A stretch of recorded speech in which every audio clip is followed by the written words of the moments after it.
I'm curious how much that very loud criticism influenced you not to run again. The criticism, not at all. I certainly expected pushback. Anytime you come into a system that's very entrenched in the way it does things, and you try to come in and change things, and you do change things, people are going to push back. People who like the system the way it is are going to push back. People who are just unfamiliar with how you're doing things are also going to wonder what you're doing. So there was nothing about the pushback that led me to make this decision. It's just for me about the work. The work is the most important thing to me, and I wanted to spend time, my remaining time, doing the work. And I also wanted to remove myself from the equation, hopefully, so that, I mean, all too often people make me a controversy instead of actually talking about the thing and the approach that we're doing. So I'm hopeful that by removing myself from that position, people can actually focus on and understand the work that we're doing, because every day, everybody in this office is doing really great work. If I could take you back to when you first decided you wanted to run for this office, I mean, I'm curious, did you ever foresee that you would become more of a storyline? What back then made you want to run?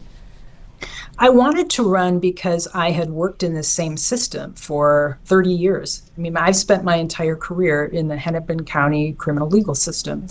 And every day I saw things that I thought we could change. And so running for county attorney, to me, seemed like the best way that I, with my experience in the criminal legal system, especially in Hennepin County, because I know this system really well, that is really where I could focus on change that I knew would lead to public safety, because the office in the past has been sometimes more focused on politics and political decisions instead of actually doing the thing that would keep the community safer.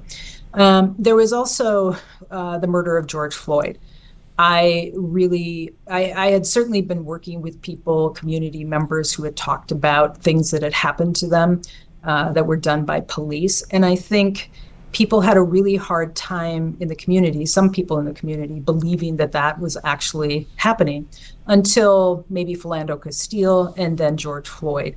And so I saw an opportunity there for a reckoning about policing and our criminal legal system, racism. And I thought, here's a good opportunity to get into this office and to implement some changes that I knew would help actually victims more, because I saw how victims were treated. I saw that we didn't treat trauma much at all. So all of those things combined to make me want to run for this office.